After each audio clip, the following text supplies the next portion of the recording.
இன்னைக்கு உள்ளி அச்சார் உண்டாக்க போகிறேன். இந்த எலுமிச்சங்காய் அச்சாறு, மாங்காய் அச்சாறுலையும் காட்டிலையும் நல்லா இருக்கும். இது சூப்பராக இருக்கும்.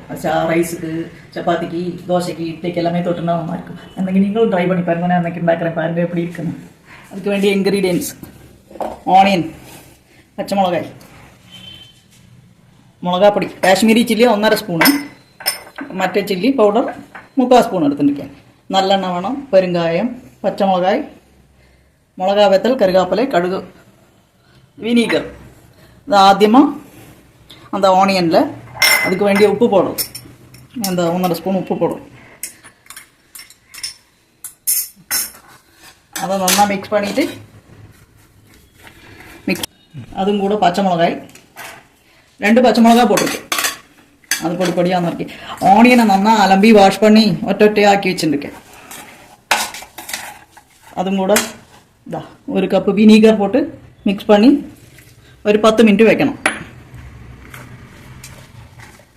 நல்லா மிக்ஸ் பண்ணி ஒரு 10 மினிட் ஊற வைக்கிறது.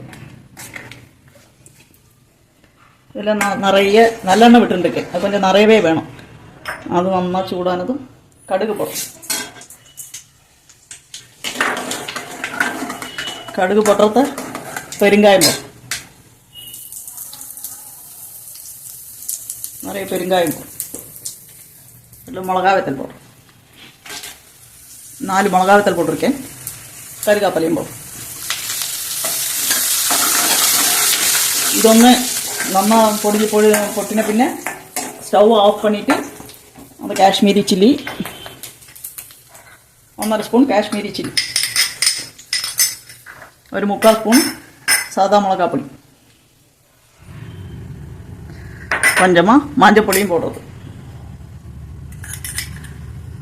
நல்லா அதை ஃப்ரை பண்ணுறது.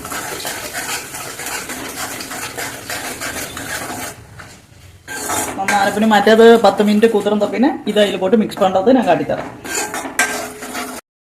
இந்த ஆனியன் நல்லா 10 மினிட் ஊறியாச்சு. அதில் இதை மிக்ஸ் பண்ணுறது காட்டுறேன்.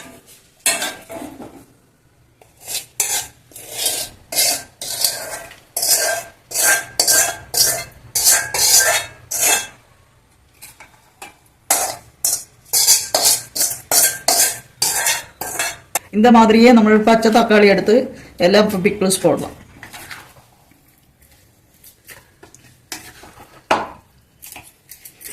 இது 2 நாள் கழிஞ்சு தொட்டுனா ரொம்ப நல்லா இருக்கும். சப்பாத்திக்கு, தோசைக்கு எல்லாமே நல்லா இருக்கும். இதில் 4 ஆனியன் வச்சுருக்கேன் நான். இப்போ ஆனியன் பிக்கிள்ஸ் ரெடி.